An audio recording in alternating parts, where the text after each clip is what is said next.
Welcome back to another episode of the Blitz Break. I'm your host, Phil Rasmussen. We're back with another week here. And as previously joined the last few weeks, I'm joined by co-host Julie Shroyer, mortgage and title longtime veteran and social media influencer. Welcome back, Julie. So glad to be here. Thanks for having me. Fantastic to be schooled and learned every week from your polished delivery. And as previously mentioned, my partner in crime and Texas legend, mortgage leader, longtime Big Valley head of the snake here, and well-dressed, Mr. Buzz Howard. Thank you. I feel well-dressed. Yeah, Looking good, best Buzz. Combination I've seen since we've worked together. Thank you. That's I don't know if I that's didn't saying tuck it a lot. in, but it's still, I feel good. I feel pretty. Kind of making it feel like it's an important thing that we're doing here. So that's good to have happen. But we are back with another week's worth of news and current events and different things. Always plenty of change, plenty of different things. In your world, Julie, there is a million things happening every 15 seconds on TikTok in particular. So let's jump right in right now. Mr. Howard, let's talk a little bit about some of the recent events this week and kick us off. Last week, we were kind of in a holding pattern for the next Fed meeting, which was Tuesday and Wednesday of this week. I said last week that I didn't think that there would be any changes to the rates. Of course, that's not really me saying that. That's me reading a whole bunch of articles in Economist and that kind of stuff. And sure enough, there wasn't any change this week. So that was no big surprise. The Feds met on Tuesday, Wednesday, made no change. But there was a little bit of a crack in the voting. There were two Fed voting members that voted for a reduction, but Powell kept saying, no, economy's too strong. So what's really interesting is this morning we got the BLS report, Bureau of Labor Statistics, and this has been such a flawed report for so long. I'm not even sure why we allow it to yo-yo our market, but this morning, this BLS report came out saying that only a little bit over 70,000, I think 73,000 jobs were created, or in other words, payroll added, which was way less than expected. And if you really get into that report, what you find is they do all sorts of adjustments. One, they talk about birth and death rate. They talk about something that's really new, which is people holding more than one job. And so these statistics, when you really get into it, there should have been negative growth in jobs. And they also came out over the last two previous months where they reduced those job estimates by another 258,000 down. So now what we have is this idea that, wait a minute, is the economy doing as good as Powell's saying is the labor market is great? Because that was one of the things that they talked about. Oh, the labor market's fantastic. And then you get this report, and now we see this yo-yo effect. We had a nice rally this morning in rates. Probably the best one-day move that we've seen. Oh, maybe even going back to almost last September. Wow. So today's a fun day. Now, who knows if we can hold on to this through the weekend, but that's one of the things that we've seen this week. So it's been kind of interesting. Mm-hmm. Next week, we'll see some Treasury auctions, which dovetail off of the Treasuries are doing really good right now. So we'll see next week. How does this momentum keep going? So that's the main thing this week so far. Some news on that front is always short-lived. We always get a little direction here and then something new. Yep. The number of variables that go into what happens in our economy and mortgage and real estate and interest rates are so vast, right? Most of the time, good news is not a positive from the mortgage side, and bad news, is positive in terms of rates. But isn't it weird? Bad things are good for the rates. good things are bad for rates. Yeah, it's just counterintuitive in a lot of ways. Although the good market's positive from a overall real estate values perspective. What do you hear? I mean, Julie, on your side, you see so much from different companies, different places. In like me, when I'm out recruiting or I'm talking to people and I have different conversations, you get a lot of different perspectives. What kind of tenor and mindset have you been hearing of late? You are so right. There's so many opinions from everybody. I mean, with AI, with Bitcoin, with every element that you can imagine.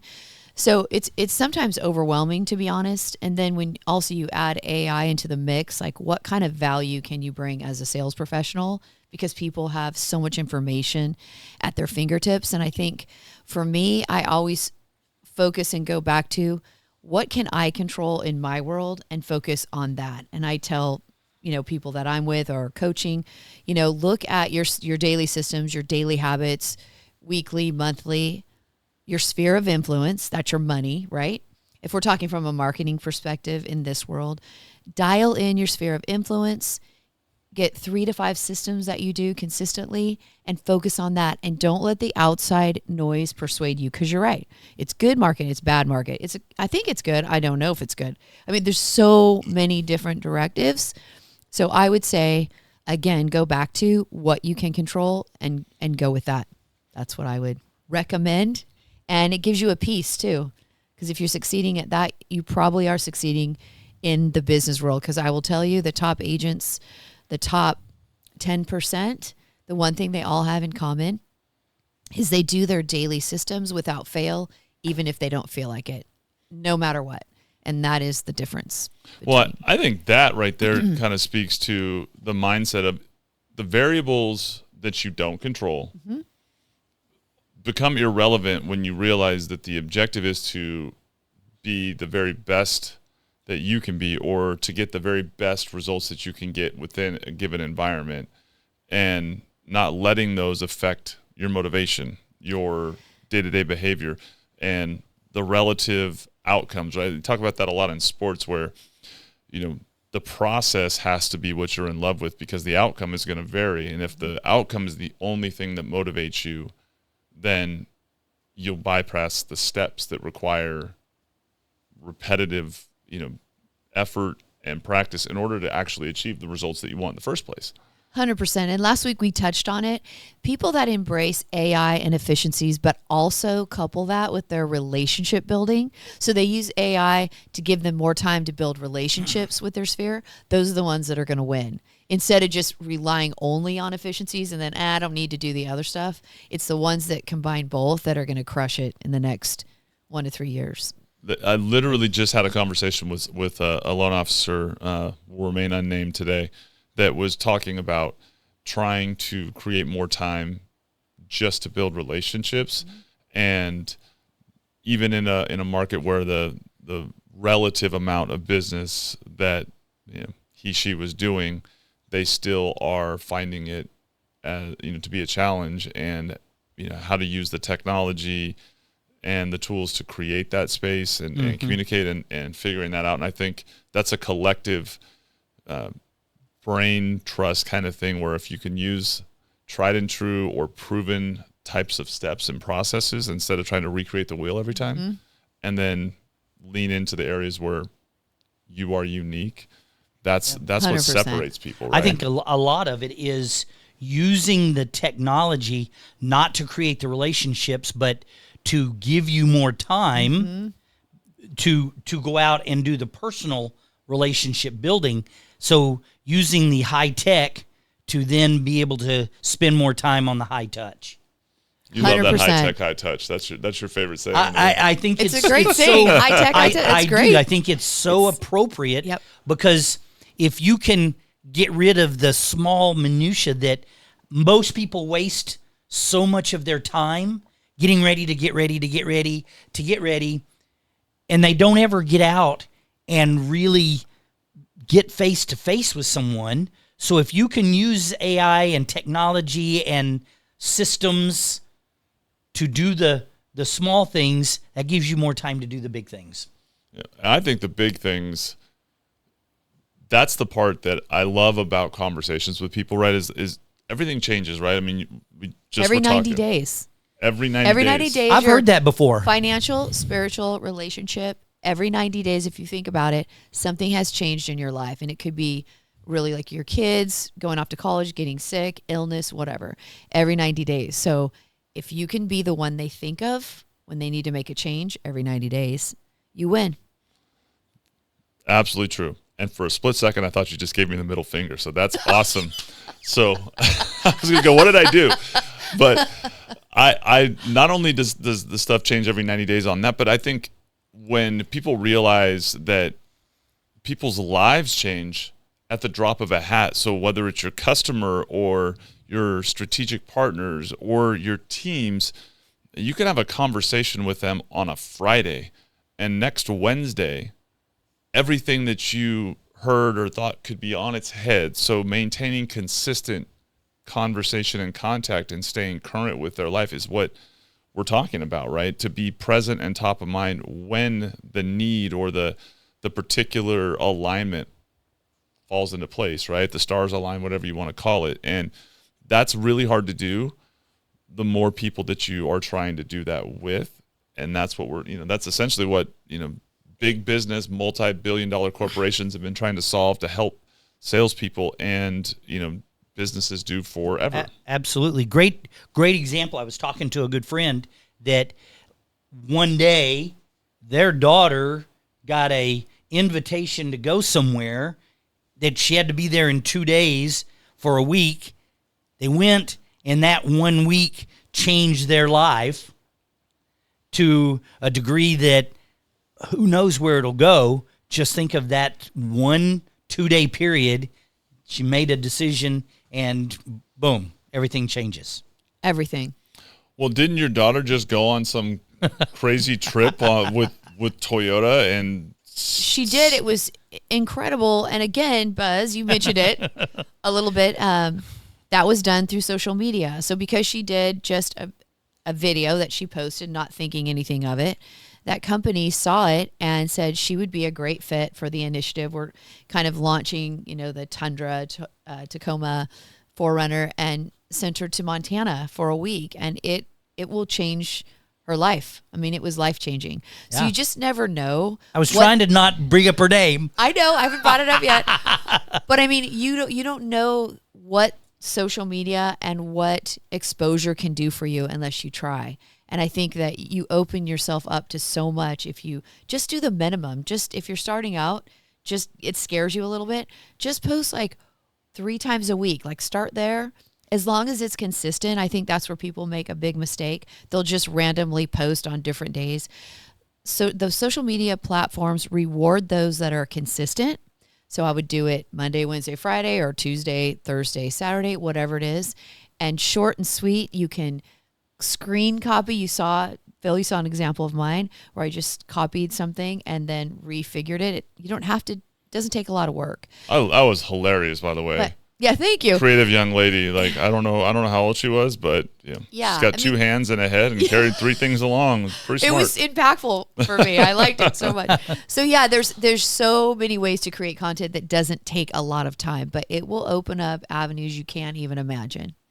Yeah, that's a not only is it a relatively simple concept, pairs the idea that it's intimidating for people, I think, a lot of times to kind of get through the growing pains, right? I mean, it's the first sales call that you make is intimidating. You're nervous. How's it going to go? You're afraid of the rejection. The first video you make, then you look at yourself, you get the feedback. We were talking off camera just about the ways that you start to become aware of certain things. Camera doesn't lie in certain lanes. Today, the way the transcript editors are, it really helps highlight your speech patterns, different things that you say repeatedly or not. Whether for the audience has to listen to me repeat a word a few times before I spit a sentence out, that's your brain thinking of the thought.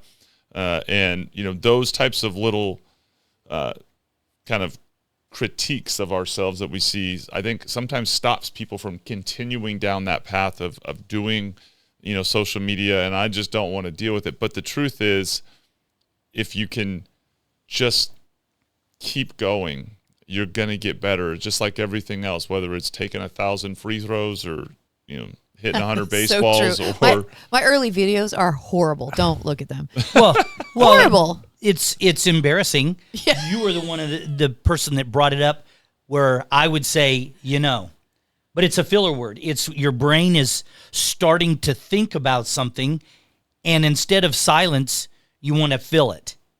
And so, yeah, it's crazy how much I think right now about not saying, or I see a lot of kids today that use the word like.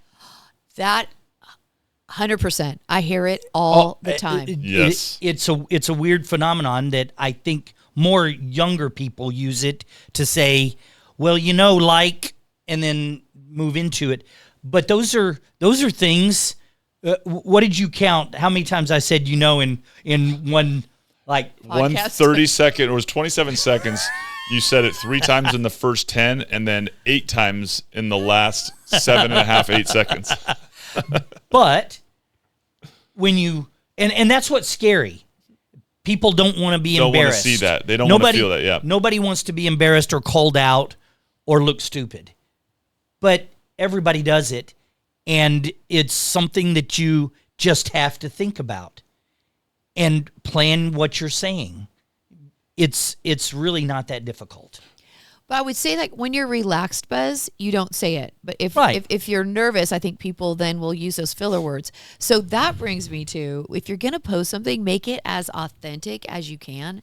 Because if it's authentic and you're just shooting it relaxed, you probably won't use filler words. That's just another pro tip. If you're just recording yourself. And TikTok, I'm speaking on TikTok, really is into a more natural setting. If they think it is structured, it's not going to do as well. So they're looking for more. Someone scroll right past it. They'll scroll right past it. And I think that people need to be really focused on authenticity this next year, for sure. That concept of being in your natural delivery is the hard one, right? Because in order to be authentic, you have to know what you're going to say, but then that planning and preparation of what you're going to say is kind of counterintuitive to delivering it, and people have different ways of preparing it. I've always felt, first off, looking stupid is just an everyday thing, so I don't really worry about that for myself. I'm very comfortable looking dumb, right? That's just kind of status quo. But getting comfortable with how to just talk. Like I learned a long time ago. I was terrified of public speaking growing up, hated it like most people. We don't like being up in front of the class talking. And over the course of my athletic career, I started having to give speeches, receiving an award or on behalf of some event.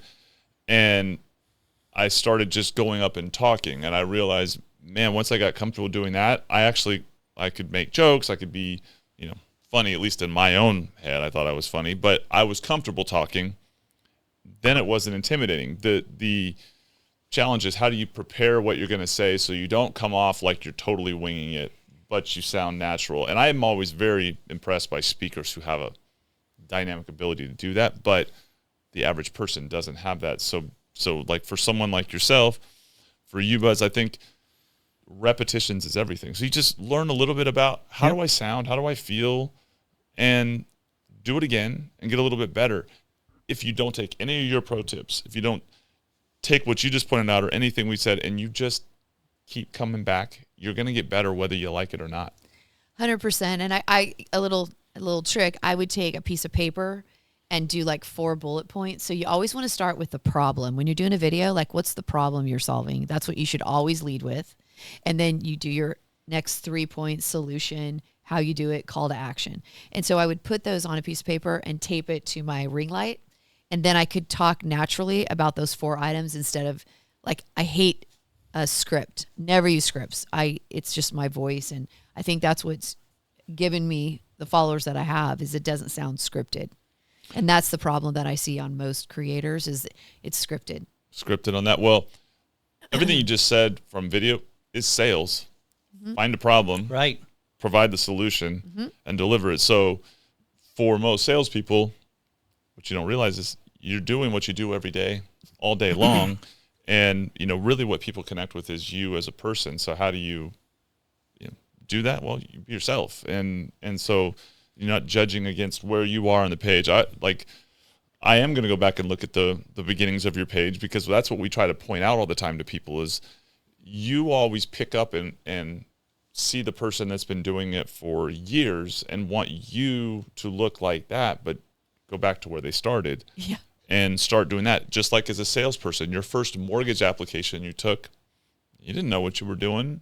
Oh, Lord. Yeah. First real estate, transaction that someone does, the first time you're sitting in a signing with so, I think that topic as a whole for people, and obviously what we're trying to promote day in and day out is to help people get comfortable doing this. I mean, we're just sitting here having a conversation, and the technology has enabled. Now, you might have said 9 times in that video that day, but guess what? The edit that we have doesn't have a single one of them in there. Right. So, it has the ability to clean you up and make it look a little bit better for you until you get comfortable. And a lot of the technology, we're talking about high technology, that we're using is so simple to utilize and to help you in that direction that it's crazy. It's crazy efficient. So effective. efficient. Yeah. And we've talked about creating video and what's my editing platform. So I create my videos in TikTok, but I don't always post them to TikTok. But the edit, and we've agreed to create a video in TikTok is the easiest way to create a video. Their features are seamless, easy, volume, adding music, all of that. Wouldn't you agree? I would, and at some point TikTok's going to have to reach out to us, because you are like massive TikTok promoter, and I love it, and I'm totally with you. The Blitz Break sponsored by TikTok. Sponsored by if we get sponsored by TikTok, this is life-changing, right? That would be life-changing. But I took a photo on the way into the office today with my 10-year-old son hanging out. I got a co-writer for the day. Took the picture, opened it in TikTok, literally had it show up with some template, and the next thing I know, I got a whole bunch of motion graphics and like an 8-second video with music behind it, and I throw a couple words on and there's a post. And I took a photo with my son. And did you use the music they selected? It gave me some music. Use that next time. I didn't choose it. Why do you want to use their music? Because it's popular, their right? suggested, because they're looking at the picture, they're looking at everything about his content, and they're saying, we think this is the best music for this video. So it's a trend now. You take a picture of yourself, and then it'll pick a song for you, and you post it, and that will give you a lot of traction, just so you know. And it could be a crazy song. It could be something you might not like. Like Crazy Train, like something like that.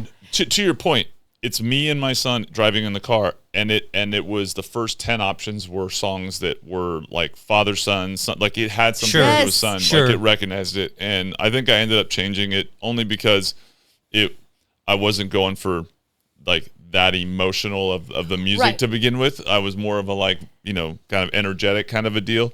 But yeah, that's, it was really cool. And the whole motion graphic, we're in the car, and then it picked a motion graphic that was like we were zooming through a city. So it literally looked like we were driving the car. And I'm going, man, that's crazy. It didn't take any thinking. Yeah, every update they have everything. They have trends. You can just put pictures in. It'll create a movie for you. I mean, it's so easy.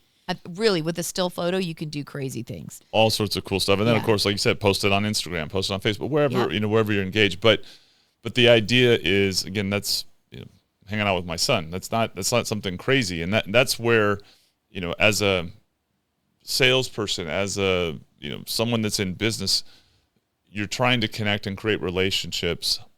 And it's very difficult to do that if you're not going to get face-to-face with someone for a while. So this is a method that you just have to engage in order to give some baseline understanding of who you are as a person. But when we are then obviously thinking, why am I doing this? Because I think that's the disconnect for some people. I don't want to be a social media star, and that's fine. Like, you've got a massive following and monetized, your videos in ways that a loan officer or a realtor maybe isn't looking to do, but it has a direct, there's intended and unintended consequences. So I'm Yeah, always let's trying talk to about the explain why. that. Like, why am I doing this? And I think sometimes people need to get out of their own way to understand that you're doing this to help you do what you do all day long more effectively. But it's almost an abstract thought for some people. So, yeah, let's talk a little bit about why. I'm going to start first with the millennials who are buying half the houses in the next 5 years. So let's start there. And where do they live? On social media, right? So I'm going to be 57 this week. It's my birthday week. Holy Happy crap. early birthday. 50 You don't look a day over 38. Checks in the mail, Buzz. So 57, right? My audience doesn't really live sometimes on Facebook, but the millennial audience lives on social media. So if they're inquiring about a house, they're going to look at, is the real estate agent or the lender that I'm using, are they active? They Are look they for validation. relevant? Validation. Of course, that's the first place they're going to go. So if you don't have a Facebook, an Instagram, LinkedIn, TikTok, not as much, but those 3 platforms, I would say LinkedIn, Facebook, Instagram. Well, I think that they're looking for, like I said, Credibility. This validation, credibility is a good way to put it. But I also think that they're looking for absolute competence, but they also don't want to be with someone that they feel uncomfortable with. Correct. Like, and I had someone say, well, I don't know if I wanted to work with this person because they felt like they were so old and I don't know if I could relate to them. So they're wanting to relate to them, but they want to know they're competent. They want to know that they're valid, that they work for a company that they can trust. So there's all these layers that being authentic and having fun and providing information, all of those things interconnect, I think, at one time. Great word. Yeah, they do. Interconnect. Yeah, I mean, from a business standpoint, if you're running a business and you want to share your services or your culture, how do you do that? Like mailers that are $1.50 a piece? How are you going to do that? How can you do it so efficiently that it doesn't cost any money, but yet you can show with video the culture, the fun, the professionalism, everything about you that resonates to make you better than your competitor? You can show that on video. How else can you show that? That's my question. If you're not going to embrace social media, how are you going to show the public why you're different? That's exactly, you have to do that. And I'm going to speak to my own hang up that I had to get over, which is that I think a lot of people feel like it's the look at me concept that they're uncomfortable with. Like, I'm over here, look at me, look at what I'm doing. And there is an element to social media where people are very much like the look at me, look at everything I'm doing. But that's not, in my mind, that's not the authentic, genuine concept that we're talking about. There's a different audience for that. And I think people getting away from being uncomfortable about it, that's the challenge. I used to think, like, gosh, I'm self-promoting. Yes. In that vibe. What is it? Self-aggrandizing? Yes. There is a whole culture out there of, and I don't know if I should even say this, sexualizing and 100%. Trying to be something that you're not. And that's exactly what we're talking about not being. We're talking about being authentic, not trying to show off something, not trying to be this person that you're not.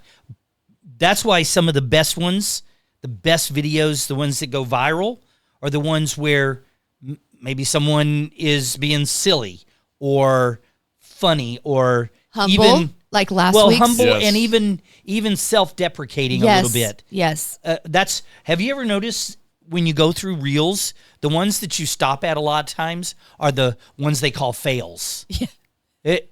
Yes. Those are so popular because people Can they don't relate. want to see someone get hurt, but they definitely, just the other day, I was doing some stuff at the house and I was up on a ladder and my girlfriend and I started laughing. I didn't fall or anything, but she was saying, oh, I should be filming this because we could send it in for the fails.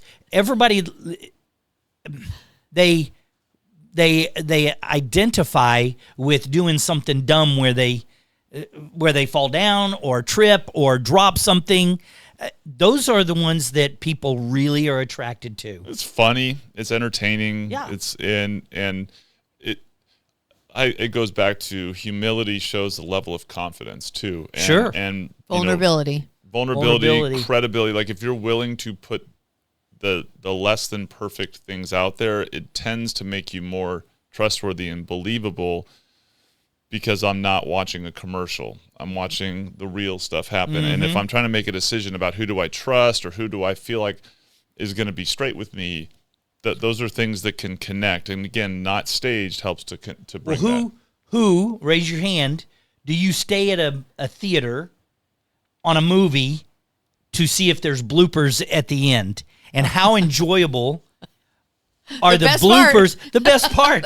Because you see this movie where they've cut it and they've polished it and everything's perfect. And you love the movie, but then they show the bloopers where they mess up the lines, or at a dramatic point, someone starts to giggle or something. And you'll watch those over and over and over just because it's the funniest part. That's great content. Yeah. So those of you that are new out there, if you start to record the bloopers and post those, because again, you're vulnerable and they're like, oh, this is a real person. I like this person. I trust this person. I want to work with this person. Mm-hmm. The top agents, again, in this region, I won't name them, but they leverage that to a hilt. They are great on social media. They're very authentic.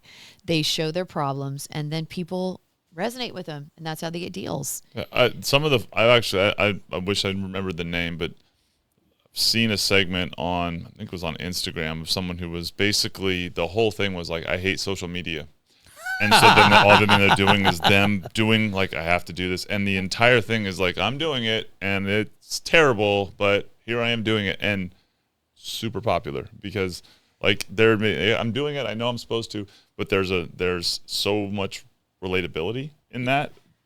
Just between us, I'm not a huge, in the world, I'm not a huge social media fan. I don't like it, but I do it because I know the benefits it can do, but I don't love it. It takes a lot of time. You know that. That's editing exactly is right. hard, and it's a lot of work, but I do know the rewards of doing it. So I just keep doing it, and I'm very strategic. Like I allow a certain amount of hours in the morning, afternoon, weekends, and then I'm done.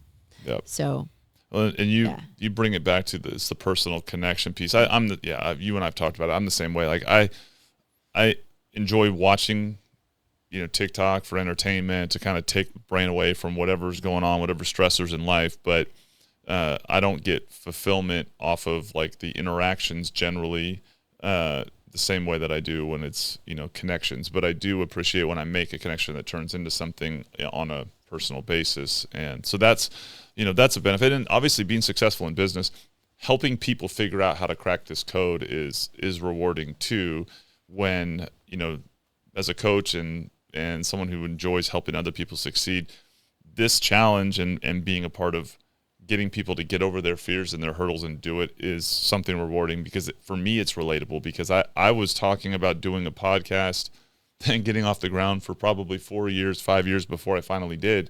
And every single thing that I was told in the beginning about just get going, just do it, I heard it, and yet I still somehow found a way to wait 4 years to do the very thing. And so, like I can relate to all of these things, Yeah. I want to talk a little bit about Instagram Reels and Facebook Reels, and what people may or may not know are stories. Is when you post a story, it actually shows you the viewers that are looking at it. So let's say you have a company and you have a product and you post a story or a reel. Once you post that, you can actually click on that button and see everybody who viewed it. Once you see their name to the right, there's usually 3 little dots. You click on that and you can message them instantly. And I think that system is one that's so underutilized. So if I'm showcasing in Title and Escrow a new product that we have, I might do a screen share of it, look at everybody who viewed it. I can see they're interested in it. So I click them. Hey, would you like a free demonstration of this product? This is on stories. Stories, Real Stories, Facebook Stories. Mm-hmm. You'll see the viewers. You'll see who's looking at it, and it will list everybody who looked at it. And you can just click right to the right. And nobody uses that feature, and it's such a powerful feature because you already know they saw it, and now you have a warm lead. So explain just a little bit. If I just go to Facebook, let's say we had a really nice little event on Wednesday, I believe, at Keller Williams. I took a couple little short videos. So if I just go to Facebook and in where it says what's on your mind, and I just put that in there and post it. Is that a story or is that just a post? What's the difference between, because a lot of times it'll say, do you want to store? So what's the difference? So when you post it on your feed, it's stagnant. It stays there forever. Okay. When you post it on your story, it goes away after 24 hours. So okay. I will do both. I'll post it stagnant and on my stories. So that's what I will do. But it's up to you. On the stories, you'll get that feedback of who watched it, correct, but not on your feed. You'll get more exposure on your reels. We'll call it reels. You'll get more exposure on your reels because it's coming up on the top. You know what I mean? Like, unless they type Buzz Howard and look at your feed, they're not going to see it. But if it's on reels, they're going to see it like that. And if it interests them, they're going to look at it. Once they do that. Interesting. But even on your stagnant piece, you're going to see your engagement because it'll say like, Buzz, you got 35 likes. Right. Click on that. You'll see the 35 people who liked it. You can message them there as well. Another feature. Yeah. Okay. I get that. Yeah. I get that. So you have to make the effort to not just post it on your feed, but go up and post it as a story. Which you want to do. Interesting. Okay. Yeah. Great tip. Great feature. Well, and that pro level dynamic is super important. But you just mentioned someone opening your profile, opening your feed, looking. To the average, business person, when someone hears your name, gets a referral for you, or when they click on and they go to your page, sometimes they aren't even going to consume your content, but they're just going to look at the overall page itself to essentially determine, are you legit? Mm-hmm. Do I see things in there that make me feel like they're a pro, they know what they're doing. Oh, they're a person, and I can see a photo with them and their kids or their husband or their wife or whatever. And I think people that don't, that going back to credibility and trust, there is the measurable statistics and interactions that you talk about. But there's also the unmeasured benefit of someone just getting that view, and I think that's the thing that pushes me a lot with talking to realtors and loan officers, branch managers. Like, you have to engage in this, because on the counter, I get a referral, I get your name, or I'm talking to somebody to potentially join my team, and I go to the page and there's nothing there, or it's super, super just empty and there's no personality. Or what's even worse is it's super, super negative on one subject or another, especially nowadays political, where everybody has the right. I mean, we have the right to free speech and all of that kind of stuff. But in business, do you really want to piss off 50% of the people? Now, I agree with you, but I would rather that than nothing. Well, that's true. Nothing there. Like nothing, because now you think, are they legit? The question marks. Now I agree, definitely appealing, but that's. I mean, I when you start talking about customers and business, relationships. If I go to your page and I don't see anything, what does that tell you? So just had it happen in a luxury agent out of Las Vegas. It used to be where I'm the neighborhood expert, right? That was the thing that real estate agents would lead with. I'm the neighborhood expert. She says, I never say that. I'm the global expert because I have 200,000 followers and I can promote your house throughout the country. So it's a powerful thing. The reach that you have, even if you have 200 followers, those 200 followers have 200, do the math. Yeah. I mean, you don't have to have that many to be successful. That's the thing. I think people think you have to have a lot of followers. You don't have to have a lot. You just have to have some on each platform, right? And then you just build from that. You got to start somewhere, and don't, like you said, your first videos are going to be awful. You're not going to get any views or any exposure, but TikTok watches you, or any platform watches you to see, is she continuing to do it on the same days, on the same weeks, on the same month? She's starting to add. She's moving forward. Okay, good. We're going to start giving her more. We're going to expand it more. So it's an investment. And you just said something. If no one's watching it, what are you worried about? Right? Yeah, there's that. No one watched it, so keep doing it, and eventually, it's views. You're Good sitting there job. thinking 2 million people are looking at it, and 2 looked at it, and by the time you do your 50th video, maybe a few thousand people are watching it. So I think we assume that the worst ones are the ones most watched. But to your point, no one those are the ones that don't get any views. So don't worry about it. That's right. But Except mom and dad and.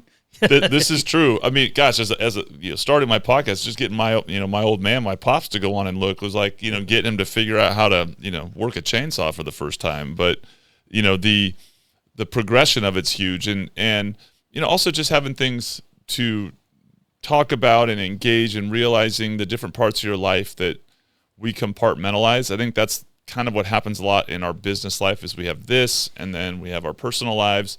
And we tend to, kind of interact them, but it is kind of a science of figuring out, and an art form of figuring out how to merge them onto your social media.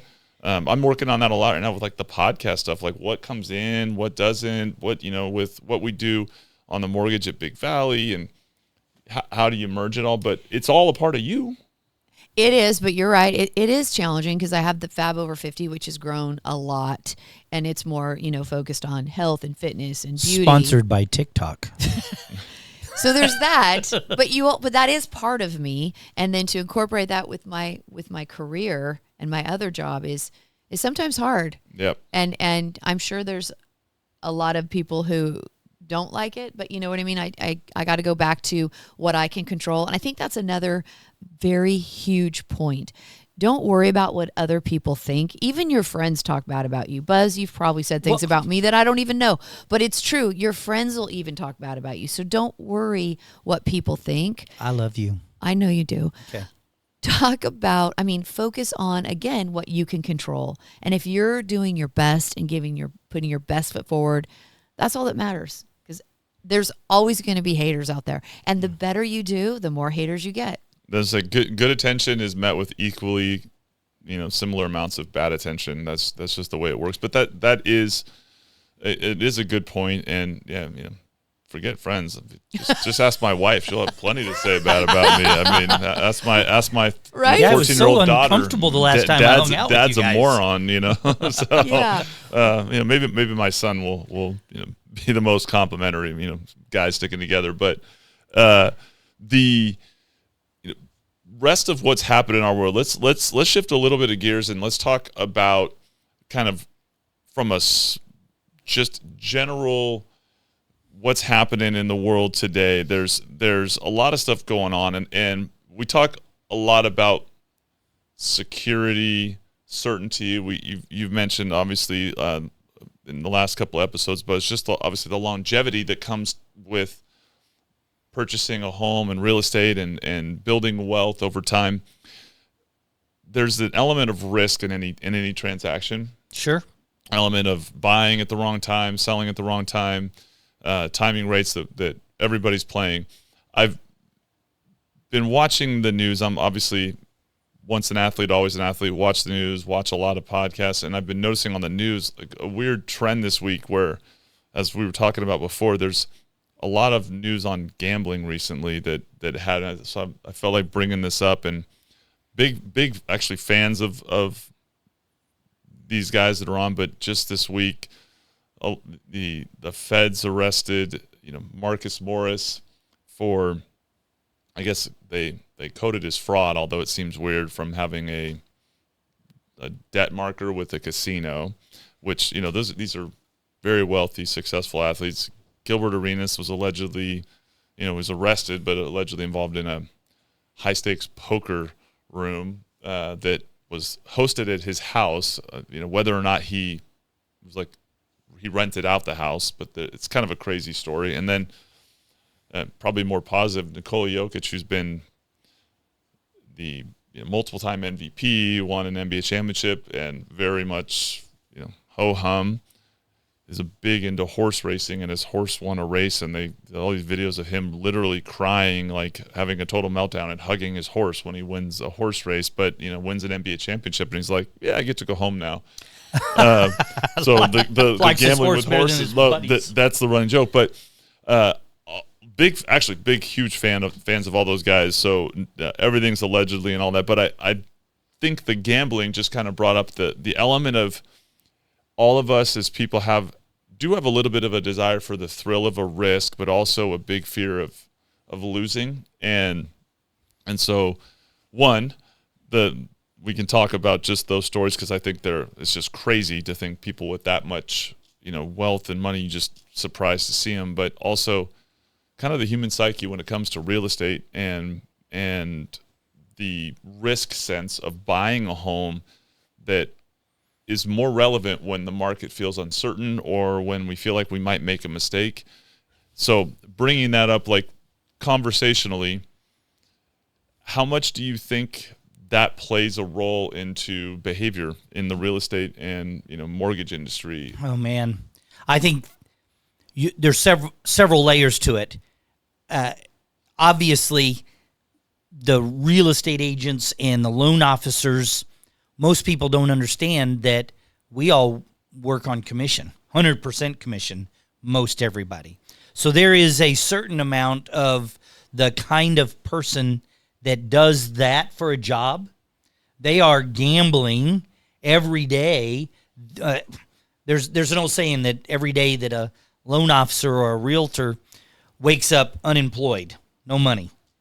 And so there is a sense of I'm gambling on myself.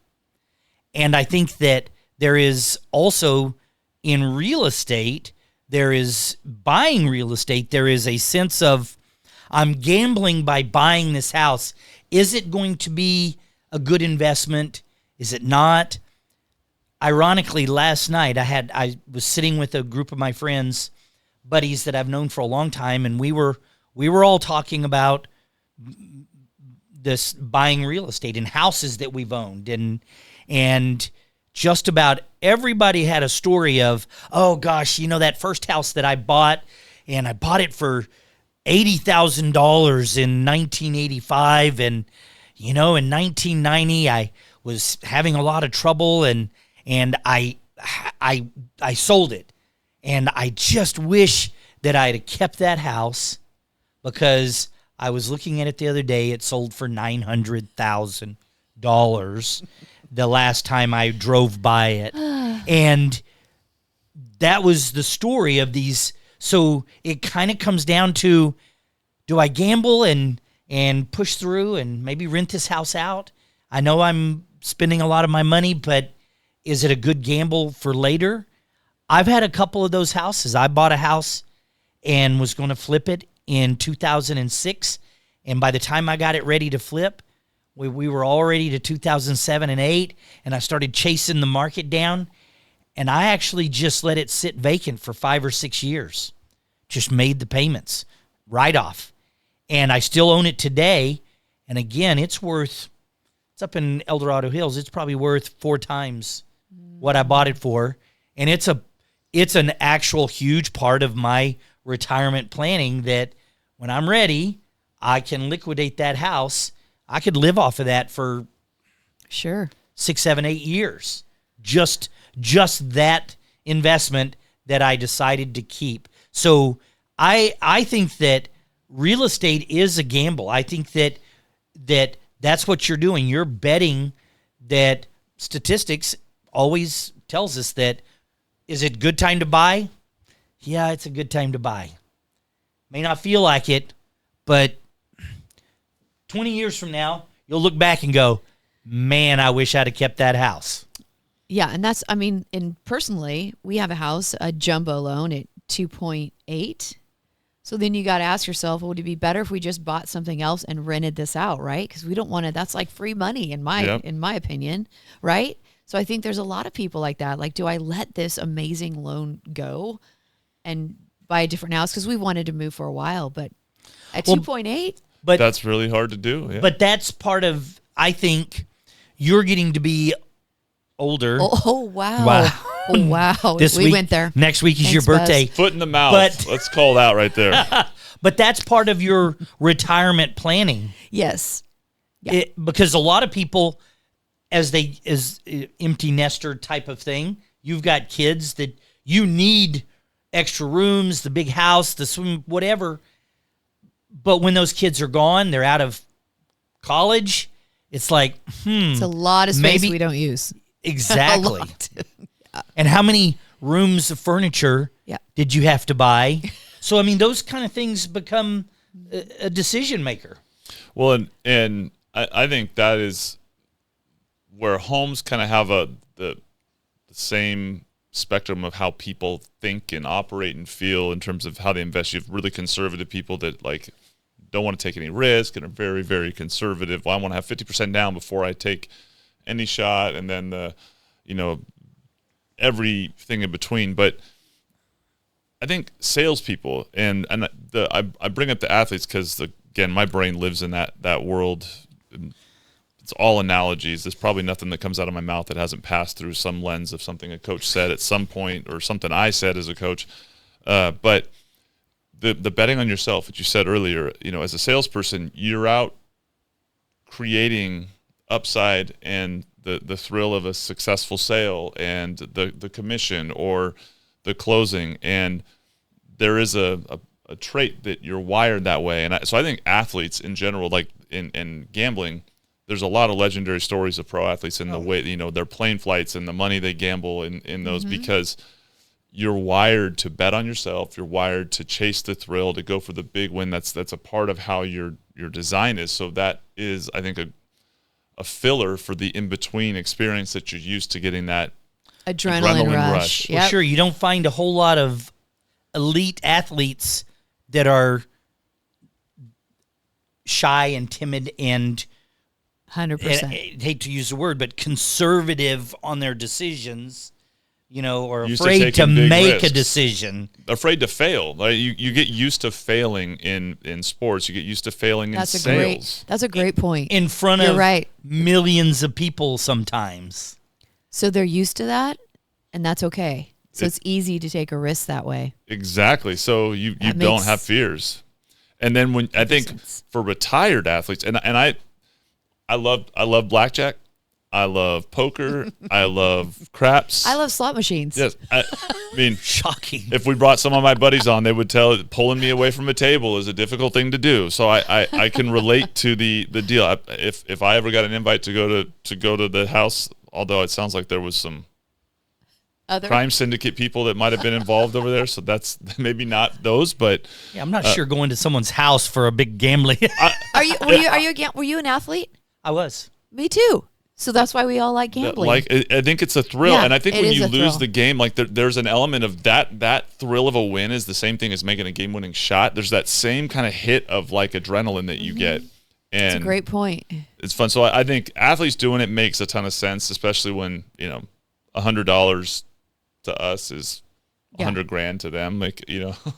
or, but I do think salespeople have that too. Like you build this level of I'm betting on myself, I'm taking a big risk, and I might crash and burn, but I'm going to turn around and go back because if I just win 1 out of 10, I'm doing great things. Baseball, if you 333. 333 and you're a Hall of Famer, right? So you fail 7 out of 10 times and you're a Hall of Famer. That design is pretty much connected. So when I see the stories, I'm like, man, it doesn't shock me. I'm like, I get it. And I never thought about that till you brought it up, but that makes perfect sense. Yeah. Why athletes are often gamblers. gamblers, yeah. It's and Well- it's hard to replicate the thrill of being in front of people. And, I know I'll mention this to my wife who wasn't an athlete and doesn't always connect, but it's like when you can be in front of 10, 15,000 people and have that like hum noise where you don't hear or see anything to perform, but then when you succeed and then you hear everyone's cheering for the same thing, there's a sense and a thrill around that's kind of hard to replicate in life, and gambling has that same kind of hit, and so does that sales win of the big account that you've been chasing or the person that you've been working to 100%. get. So I find that very interesting. But I was a weird week. I'm like, man, every time I turn on, there's an athlete involved in some gambling thing. Now, all the best to those guys not having to deal with, the feds, because that's a whole other story. But what do you guys think as far as like the sales, person? We just talked about failure and fear of it and the risk. I think that right there is the number one thing. If I could coach athletes, young kids that I coach, my own kids, loan officers, realtors, getting past the fear of failure, what we've just were talking about on social media, that right there to me is the thing that holds all of us back in so many areas. And great salespeople don't have it in their sales jobs, but they might have it in relationships or, asking a girl out on a date, trying something new. What's your personal approach to dealing with your own fear of failure in things that you are familiar with and unfamiliar with? Well, unfortunately, fortunately, I think your confidence level, when you get over your fear, you get there by failing. So you got to fail fast. Like, I think if I looked at it as the more I fail, the faster I'm going to succeed. If you have that mindset, and the day that you don't care what people think, that's when you become a superstar.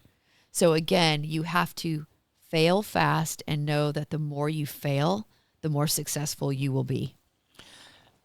Well, there's that old saying of the more no's you get, the closer you are to kind of a the yes. Same. And I like yours, fail fast, but I'd add fail often.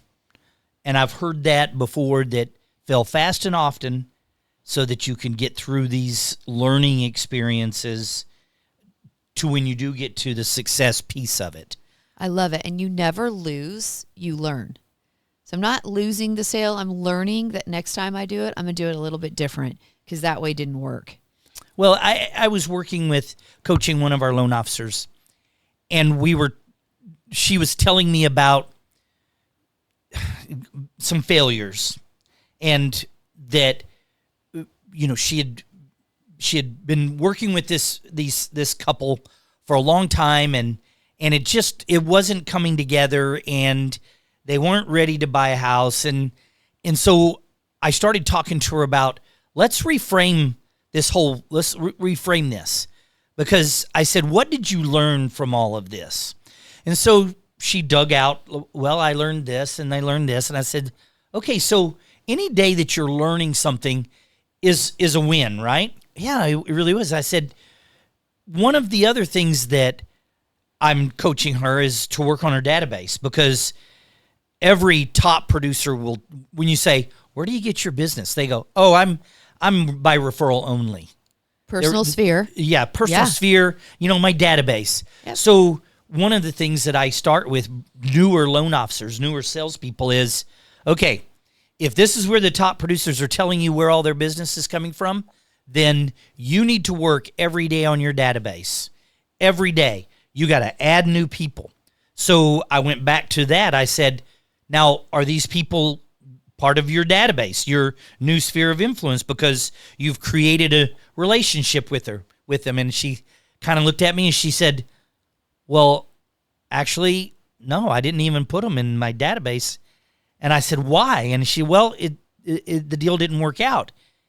And she had this idea that your database is only people that you've closed business with. And I said, let's reframe everything for you. These are little wins. These are, in baseball, we'll use a term. I know you played baseball. These are singles and doubles. Mm-hmm. You can't, no one goes up and hits a home run every time at bat. But if you can turn them into singles and doubles, that's how you win games. Every coach out there will tell you, we just need singles and doubles. We're going to win all day long. And so I was helping her reframe the failures that she, in her mind, she was down that day. And I promise you, I've gotten texts like almost every other day lately, telling me, because I asked her, tell me about the little wins. I want to know the singles and doubles. And she, just the other day, she had someone come into her house, and they had been there several times. She had a washer and dryer problem. Something was wrong. So she had this company come out, and they had failed 2 or 3 times to fix it, but finally fixed it. And she started in with gratitude to this guy. Thank you so much for sticking with it and fixing this. I was afraid I was going to have to buy a new washer and dryer. And so then she turned it into, I'd like to add you to my database so that when you need real estate, I can take care of you like you've taken care of me. And she had this light bulb go on in that moment that all the things that I've been talking about, singles, she was able to turn someone that she was working with, use gratitude, add them to the database, and then consider that a win. And she was on cloud 9. And that's momentum. 100%. And take it a step further, those singles and doubles, those people in your database know 200 people on an average. Yeah. Each person knows 200 people. So if you can impact that one person in your database to make sure they tell all their friends that you're a real estate agent, and you have 100 people in your database times 200, you guys are lenders. What's the math on that? Right. I don't even know. I would have prepared differently if I knew math was going to be involved. Okay. It's a lot of people. So one person in your database is huge. It's like adding 200, sort of. That's right. So well, it's a great call out, Buzz. I love that. I think the advice, one, I'm glad we have it recorded because I wouldn't have ever believed that you gave, good coaching advice without it. No, just kidding, bud.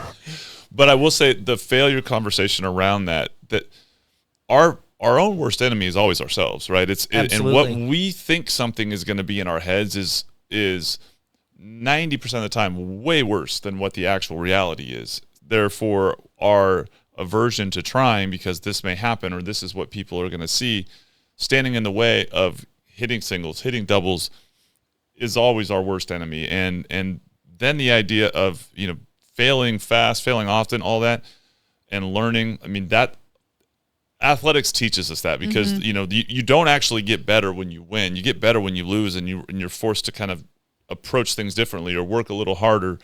And once you get comfortable with that and realize, well, I'm grateful that person beat me 7 times in a row today because I had to get better so that I wouldn't keep losing to them. And then the next time when you win, you realize without those 7 losses, I don't get the win. Well, you never play down.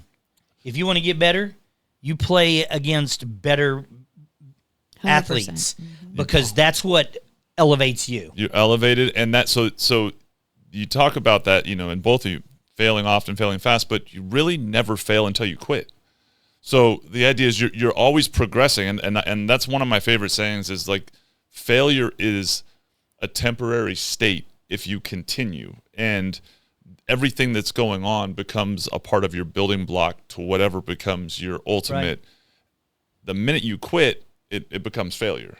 Then that is a failure. You've pulled the plug. Now, there are certain things in life that we decide that's not worth it. It's not a passion. We don't enjoy it. But when you're pursuing something that you are, doing as a profession or, sports, sales, it's quitting that makes failure. And so I think when we talk sales, social media, videos, the tried and true things that have kind of guided us in life, they still exist. They're just in a foreign place for some people or, and sales is a foreign place for some people. It's uncomfortable. It is. And I think, kind of as we head to the end of the show, I think that's an area where salespeople get into sales for different reasons. And I think a lot of us fall, I use this all the time, on this really wide spectrum of like really enjoying sales and being people and enjoying the conversation and the contact. And we don't have to even know what it is that we're selling to enjoy the sales process. And then people that sell by being absolute mechanics where they know every single piece of the product. Like they built the car, know the parts, and can literally take it apart piece by piece before they'll ever go out and have a conversation. We're all somewhere in the middle because that's the comfort zone. What I think is fun for all of us is learning how to grow and through our failures and expand and then, become successful.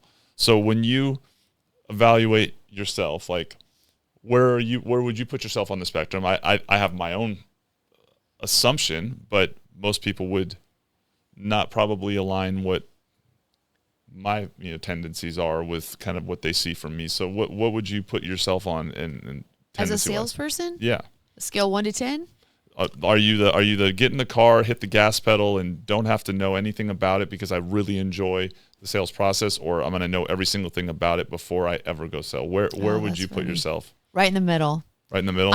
I'll know just enough to sound very smart, but I don't know that I'd be the one that's all the way to the right.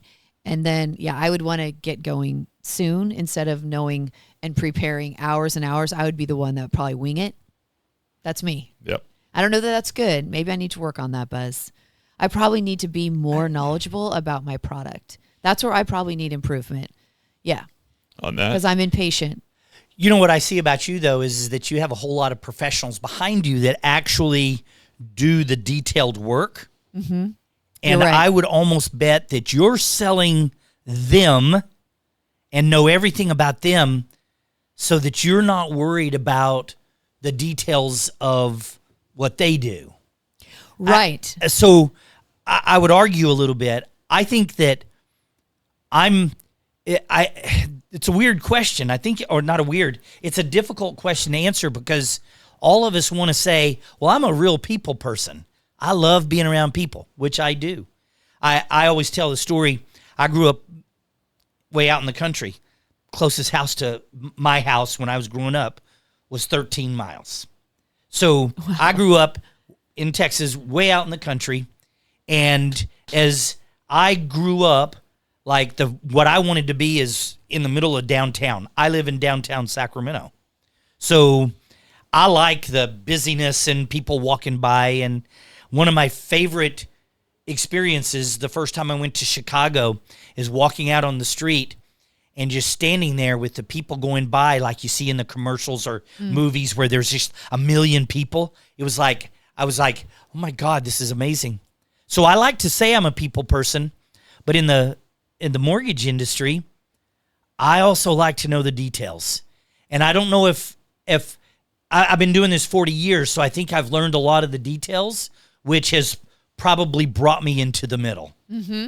I was probably a people person early on because I had no fear about, we'll figure this loan thing out. Here, fill out this paperwork. Right. I had a great processor that beat me up every day, but she really took care of me. So I started out more of the people person, but now after 40 years, I hope that that's brought me closer to the other side. Because the success is in the middle, to your point.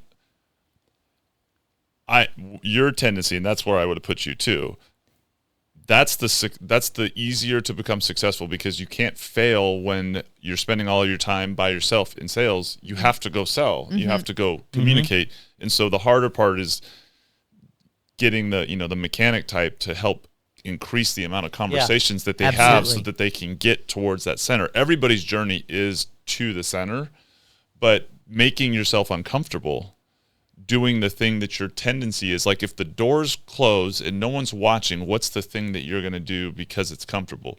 Either you're going to go nerd out on learning it, or you're going to be like, man, I want to go talk to someone and engage, and finding the middle. I consider myself, I'm an introvert, trained extrovert. Without sports, I'm probably the most introverted person there is. Sports kind of brought that out in me. And when I am in learning mode, I'm super stressed if I get interrupted. Like I don't actually like the conversation. But then when I'm in conversation mode, it's almost like a snowball. Like, cool, I'm in that.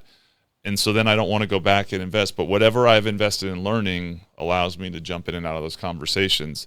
And so same thing, it's a journey to the middle, but I have to make sure that when I go into learning mode, I don't stay stuck there and not go out and talk. And so I think I asked that question because in order to grow, you have to have a self-awareness about what your tendency is and then figure out how to grow from there. So I think for salespeople, that's one of my advices is don't hide from it. Be who you are, and then have a coach that's going to challenge you to actually grow in that. So that would be my message for the week. Middle. Right? You got to work towards the middle, and that's where the gold is, because the person that starts and is outselling but never learns the craft is the one that the car crashes. Yeah. They get a bunch of business early on and they don't know how to execute it, and you're Seen that always before. cycling. It's the, hey, I got a bunch, crash. Got a bunch, crash. If you want this, you got to be able to do something in the middle. Yeah. So I think that's a great reminder for all of us to follow, and you're successful because you do both. You're I don't know that I'd call you or I a success, but I would say that we've survived, right? Yeah, let's not talk P&L. Yeah. So, well, this has been great this week. I've really enjoyed another conversation. Definitely fun, different perspectives. And so, parting words to wrap the week, Julie? I would say start small, be consistent, and watch your business grow from there. I love it. Consistently talking about consistency. Consistently. I love it. Yeah. Mr. Howard. I think that we had a great video today. I think this has been a great meeting, and I like where we stopped and bringing people to the middle. And so I hope everybody has a great week, and we'll be back next week. We've got a good guest next week. I think Patrick Woods. That's said right. that he was going to be here with us next Friday. So now you're committed to it, Patrick. yep, he's committed. Julie, Birthday. have a great happy birthday. Not yet. Thursday. But we won't see you until then, Right, and that's have right. fun at your Birthday concert. week. Thank you. And yes, great. have a great week. Thank you. Thank you for having me. Loved having it. Well, I'm your host, Phil Rasmussen, and that's a wrap for this week's Blitz Break.